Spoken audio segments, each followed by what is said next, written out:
Finkelstein, Communications Manager for Orange County Government. Today we're here to announce the county's plans as we prepare for potential impacts of Hurricane Irma. Joining us today are Vice Mayor Siplin, Commissioner Vandelay, Commissioner Pete Clark, and Commissioner Bonilla. I'd also like to introduce county top managers and directors for emergency management and our directives. County Administrator Ajit Lachandani, Office of Emergency Manager Ron Plummer, Utilities Director Ray Hansen, Donna Weich, Manager for Homelessness and Mental Health, Dill Luther, Animal Services Manager, Chief Vida, Orange County Fire Rescue, Deputy Chief Vida, and James Fitzgerald, Fire Rescue, to Dr. George Rawls, Public Safety Director, and that'll do it. And at this time, I'd like to introduce Mayor Jacobs. Thank you. Well, good afternoon. Here in Orange County, along with our neighbors throughout Florida, we continue to closely monitor the path of Hurricane Irma. Currently a Category 5 hurricane with winds up to 185 miles per hour. Our Emergency Management Operations Center remains at a monitoring level, and we're preparing here in Orange County in the event that this storm impacts us here, as well as preparing to help any of our neighbors throughout Florida should it strike them. We, of course, are a county that a lot of people come to shelter during hurricanes. And we have seen so recently in Texas, as they are still recovering from Hurricane Harvey, we have seen how our local teams that went out there, members of our Swiftwater teams, just came back yesterday from 10 days deployed to help save over 900 people. We know they're tired, but we know that they're also ready to get up and get back to work and to help anyone in need here in Orange County or throughout the region. We are offering sandbags, and we're beginning that effort this afternoon at 3 o'clock. We'll be open till 7 o'clock this evening, and we will be open from 7 to 3 each day. You can go on our website, ocfl.net, to find locations for picking up sandbags. They're limited to 10 per household. We do remind our citizens that you have to be a resident of Orange County, so please do bring an ID with you when you come to pick up sandbags. We have a dedicated team here in Orange County Public Works. They work year-round to prevent stormwater maintenance problems, and they are working extra hard right now.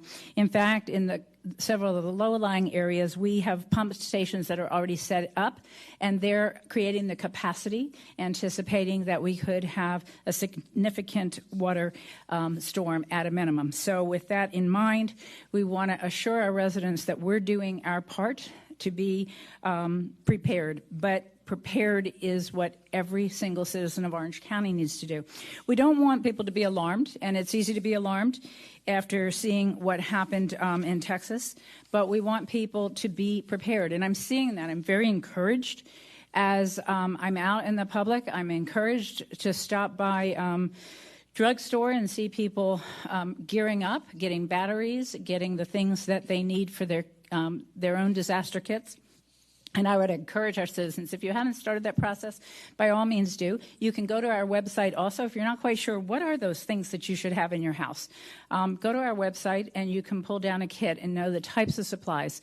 We have seen a lot of people stocking up on water. I'm going to have Director of Utilities talk in just a minute about what you can expect when it comes to water outages, and also some other precautions that you can take in lieu of going out and buying water bottles. So again, I want people to be prepared, but I don't want them to panic. With that, I would ask that our citizens also consider whether or not you may need shelter. We have not opened any shelters. The earliest we would probably be opening shelters, given the direction and the path of the storm at this time, would probably be Saturday. But of course, we are going to remain incredibly fluid, and we know that we have a very vigilant media that is going to stay on top of this, and they're an incredible source of information for you. But we do want our citizens to be prepared if they do need to shelter. And so you can go to our website as well to get information. If you don't have access to the internet and websites, a crucial number to remember is 311. Call that number for non-emergency information. I would ask your patience. I know this is a time when emotions run high, but if you don't get through, leave a message. You will get a phone call back. And leave as specific a message as you can in a short period of time so that we can make sure that we promptly answer your questions regarding any of the concerns that you have, but specifically if you find yourself in need of preparing for a shelter.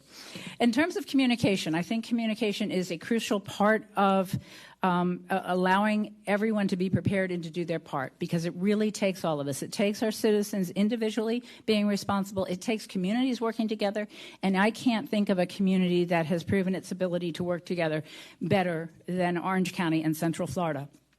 So from our standpoint, we have a number of tools that we will use to communicate. Of course, I've mentioned the internet a number of times. We also have, for those of you who have smartphones or use tablets, we have the OCFL Alert app, and you can download that now. That will give you current information. And as I mentioned before, you can call 311 for assistance. You can follow us on social media. If you follow Twitter or Facebook, we will be posting everything there. And without a question, one of the most valuable partners that we have here in Orange County in a time like this is our local media. So if as long as you still have power, I'm sure you will be watching your local stations.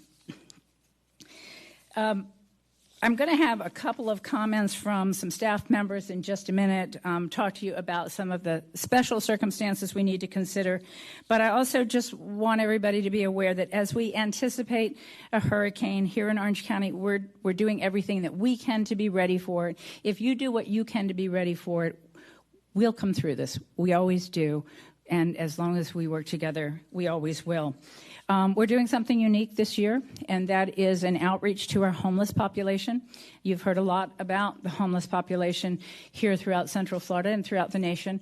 But this is the first year that we're making a concerted effort to do outreach to try to make sure that our homeless population is also prepared and has the opportunity to shelter in one of our shelters should the storm head this way.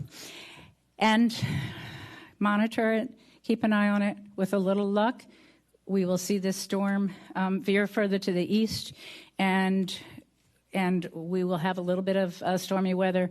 But if that's not the case, you will do much better by preparing today, tomorrow, and Friday, and we'll wait and see what Saturday and Sunday holds. With that, I'm going to call on Ray Hansen so he can address the issue of what you need to do to be prepared in the event of an outage of water, and maybe talk briefly about, I don't want to put your minds at ease, but we are pretty good about providing water, so I want people to know what to do. Thank you. Thank you, Barry. Good afternoon. Yeah, we've become aware that there's been a shortage of water in some of the grocery stores that people have experienced. We understand it's a temporary supply issue. Many of them are restocking water as we speak, so it should be available. And water is an important component of the disaster kit the mayor mentioned. So people should have water put away just in the unlikely chance that we should have an interruption in our water supply. But people should also be aware that the water that comes out of their tap is every bit as good as bottled water. So for a couple dollars, you can get 1,000 gallons of water. You can put it in a clean container and put it away. Bottled water is very convenient, but you can certainly store water out of your tap and have that for drinking water in the event of an interruption of our supply. Additionally, we'd recommend that you might fill a bathtub. You'll need water for washing, for flushing toilets, and that sort of thing. So that water from the bathtub can be used for that purpose. So very good water comes out of your tap. Take advantage of that, store it, put it away, and nobody should be able to have a problem running out of water. Thank you. I'm going to now ask if the Manager of Emergency Management, Ron Plummer, would talk just for a moment about some of the crucial things that you want to make sure that you have to be prepared as a family. Some of them obviously come to mind, and we just talked about water, but other things such as the medicines you might need. Ron, you want to talk about that for just a minute? Yes, ma'am. Thank you. And hello, everyone. Part of preparedness, as the mayor stated earlier, we're excited to see that everybody's out and they're shopping and they're getting the things they need. But we want you to be reminded that you also need to have a plan in place. 2 or 3 pages to identify what you're going to do when a storm comes. And with that, you also should have a way to keep up with the information that the media that we are putting out, so being informed. So having a plan to stay informed. And then finally, you're doing everything you need to do to prepare yourselves. So just continue to make your kit. Make sure you have batteries. If you have the weather radio, it'd be good to have that on into your local station. Remember to keep your cell phones charged. If you got the extra battery packs, have them charged and ready to go. In the light that we may lose some power, so you'll be able to continue to stay contacted through social media and those other means. Water, medicines, have some cash on hand. I know we talked about the gas. This is a temporary condition. And just be mindful, we're Orange County. We're inland county. We don't recommend you to evacuate your homes if you're in a site-built home. We're going to be in touch with individuals in those manufactured or mobile home parks, those that are in low-lying areas. We're going to talk to them. We have shelter plan in place, and we're going to make sure that the shelter information get out to you all just as soon as we are able to make that determination. Thank you. I'm also going to call on the Director of Public Safety for Orange County, Dr. Rawls. He's going to just talk very briefly about special needs, those members of our community that have very unique medical needs, and who we're talking about and what they need to do to prepare. Dr. Rawls? Thank you, Mayor. Yeah, just to add to what the Mayor and Mr. Plummer have said, it's encouraging to see the level of activity in the community in reference to preparing, being out there, getting supplies and making plans. But I do want to make the point that if you have a special medical need, the urgency and your timeline is different than somebody who doesn't have those type of problems. You need to make sure you have sufficient supplies of your medications. If you are dependent on medical equipment, life support systems, ventilators, nebulizers, electric wheelchairs, anything that requires power, now is the time to reach out to either 311 or directly to our People's Special Needs Registry number to get on our list and make sure that we've accounted some space for you at one of our special needs shelters. We have not made any final decisions about when we would open special needs shelters, but they will be the first shelters that we open. The earliest that would happen would be Saturday morning, as the Mayor mentioned, considering the current trajectory of the storm. That may change depending on more information that comes forward. But it's just important to recognize that if you have a special medical need, you're in a special category, and you're at a greater risk of having an outcome that you don't want based on poor preparedness. We're available to you. The 311 number is probably the best number to use today, but we also have resources at the Health Services Office that you will be in contact with through that 311 contact point to provide you more information on that. Thank you. Also, if you have any questions, I know pets are really important to all of our families that have them. They are a member of the family. Don't leave your pets behind if you do end up going to a shelter. Dill is here, the manager of Orange County Animal Services. You have anything you want to offer to our citizens in terms of taking care of their pets? No, I think the main thing is, as you say, don't leave them behind. Don't leave them behind. Last comment I want to make. We'll have plenty more times to talk before this weekend, but I just want to warn everybody ahead of time. If we do have a significant storm, if we lose power, if we have any level of street flooding or any wind damage that knocks down any of our telephone lines, any of our cables, please, immediately after the storm, if you don't have to leave your homes, stay home. It is so important to give our fire rescue personnel and all of our public safety personnel, Progress Energy, everybody an opportunity to get out and inspect the road situation. The last thing that we want is somebody to come through a significant storm and then have a tragedy afterwards. And quite frankly, that's what we've seen more often here in Central Florida, is people getting hurt afterwards. So be extremely careful, obviously, leading into the storm and during the storm. But after the storm, be equally as vigilant until you get the all clear from either your local media station, our website, or one of the other vehicles that we have to communicate with our citizens. At this time, we'll open up to any questions. I remember, standing talking about Matthew, and boy, we thought it was very alarming. And here we are talking about Irma. And Matthew, we got a break on Matthew.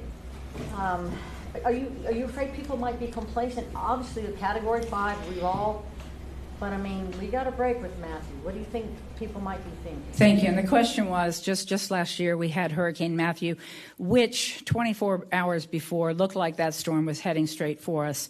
And we were so fortunate the evening before that it took a jog, and we dodged almost all of the effects. Question is, are our citizens complacent after that? And I can tell you, having grown up in South Florida, in Miami, that complacency does begin to set in. I am not seeing or feeling complacency in this community right now. And I think that watching the devastation that a hurricane like Hurricane Harvey can do, I think that our community, in large part, is much more vigilant. There are so many differences between us and Hurricane and Texas, but we also can't overstate how big this hurricane is and how potentially dangerous it is. We're hoping, we're praying that it continues to veer a little bit further to the east and skirts us altogether. But the last thing that we can afford is for any of our residents, any of our citizens to take this for granted, to be complacent. So we want everybody coming through this storm, but that depends on making sure we're all prepared. How would you compare the level of preparedness? And just, it seems like we've had a little extra time to prepare for this storm versus storms in the past. I completely agree. I mean, we've seen this storm out there. We obviously, part of what we do in terms of stormwater preparation. Steve, I think that was you. You stood up and it all, I'm pretty sure it was Steve's fault. We've had more time to prepare, but we also, and we can have Deputy Director of Public Works speak to this issue, but when it comes to stormwater management, we prepare every day. That's a constant part of our job. We've had a lot of rain in recent months, so we know that the water table is staging higher. We know it's a little more saturated, so we're very cognizant of that. I think we are, as a team, as prepared, and as a region, as prepared as we can be. But there's, I've said it before, being prepared for a hurricane with the amount of rain that Harvey dumped would be hard for anybody to be prepared for. I don't think that any of the predictions are that we would see that level of rain here in Central Florida, but the size and the magnitude and the strength of this storm is something that needs to be taken extremely seriously. This may or may not be a question that you can answer at this point, but with the actual ultimate project that's going on, we're driving up and down, we see the barricades, we see cranes, we see all that stuff. Is there any type of order to get those out of the way and shored up? Or it just looks like there's a lot of stuff that could become projectiles if it's not moved at this point. The Director of Regional Transportation for Orange County has reached out to our partners in transportation, both CFX, the Expressway Authority, the Toll Authority, as well as DOT, to make sure that their construction teams are fully aware of the need to make sure that nothing that could become airborne does become airborne. So we're having those conversations. We communicate as well. We communicate with links, with the airport, with all of our transportation partners to make sure we're all on the same page and being vigilant from the public infrastructure standpoint. That's a great question. It was. Aside from obviously you and some of the first responders, at what point is the county kind of going to shut down their day-to-day operation? We intend to be open the rest of this week. Unless there's a dramatic shift, we intend to be open through Friday, and we will gauge what happens with the storm Saturday and Sunday and make a call over the weekend as to whether or not we're open on Monday or Tuesday. So that remains to be seen, you know how unpredictable storms can be. So I think it would be premature for us to shut down government offices if we're able to operate. Well, my biggest concern when a storm's heading our way is always the most vulnerable members of our community and those who are living in vulnerable conditions. So, and that's why we open our shelters. We're always looking at those who live in manufactured homes. We know we have a large population of homeless people, and we have some people with special needs that have to have electricity to stay alive. Those are the biggest populations that we're concerned about, and that's the reason that we open shelters. And So that's, I think, at this point when I'm seeing this storm, the potential for wind, the potential for some flooding. But again, we'll monitor it. We'll make sure. I feel more confident than I ever have in this community's engagement, having seen what I've seen for the last 24 hours. Mayor, what is the plan to reach out to the homeless? Let me call on Donna White. She heads up our homeless and mental health department, and maybe she can talk about how they're doing that. Sure. Thank you, Mayor. We have been working pretty much all the way since last year in getting a plan together. It's going to be outreach. We'll do a lot of outreach because the downtown homeless are easier to get to, but those folks in the camp east and west are much more difficult. They're much more difficult to get into shelters because they're leaving all of their worldly possessions in that camp when they leave to go into shelter. So we have a flyer that will be going out to all the outreach teams either tonight or first thing in the morning. We'll hit the downtown outreach areas. We'll hit the shelters, our drop-in center out east, and some places out west. Our Homeless Services Network has been a great partner with us. They'll be putting things on their website as well as working with the continuum of care providers to notify them where shelters will be open, when we open them, if we open them. Links has been a fantastic partner. We've been working with them just for the last couple months, and they have plotted sites that we have given them where most of the homeless congregate. So those stops, they will be making stops and taking people to shelter as needed along the way. Just to be clear, I'm not quite sure which of the gentlemen had mentioned it, but at this point, you guys aren't recommending that people that live in normal brick-and-mortar homes evacuate. You don't see the need for that in. Not at this time, based on the information we have. We're an inland county. If we were a coastal county, it would be a very different event, a very different threat level for us. Again, we're not. I don't want to minimize the potential of this storm, and I think one of the things that our Director of Emergency Management mentioned, this is extremely important. Have a plan. If you are living in a house, know where structurally the safest place to cluster your family during the storm is. If you're living in an apartment, know the same thing. Make sure that you're identifying where you need to be and what you need to have in that area for that confined amount of time.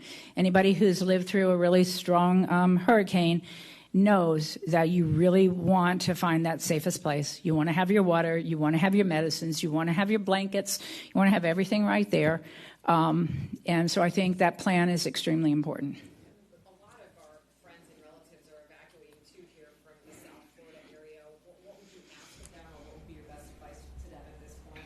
Well, a lot of them that are coming here, a lot of them are making hotel reservations. We also communicate with Visit Orlando and the Central Florida Hotel Lodging Association. They keep an inventory of where hotel rooms are available. A lot of people that come here, that's their first avenue, and that makes a lot of sense. As I pointed out, no shelters are open today. Our anticipation is Saturday morning, judging what's happening by tomorrow and Friday. Saturday morning would be the earliest that we'd have shelters open, and yet we know people are coming up already from Miami. Mayor, we always see the community kind of start helping each other in the aftermath. Would you encourage the community to maybe do that? Before? Absolutely. Absolutely. And I know it kind of goes against sometimes our preservation instinct, but I saw it yesterday in the drugstore as people were shuffling to get water. But I also saw, the kindness and the wait, there's more water here, and you can have one of mine, and you can go first, to a lady who was in a wheelchair with oxygen. So I think we learned a lot about ourselves in the last year and a half of what this community is made out of when it comes to compassion and caring. And we need to hang on to that before the storm, throughout the storm, and after the storm. And we will. Other questions? All right, well, thank you all. We look forward to working with you over the next couple of days, and I appreciate you being there to make sure our citizens are well informed. God bless.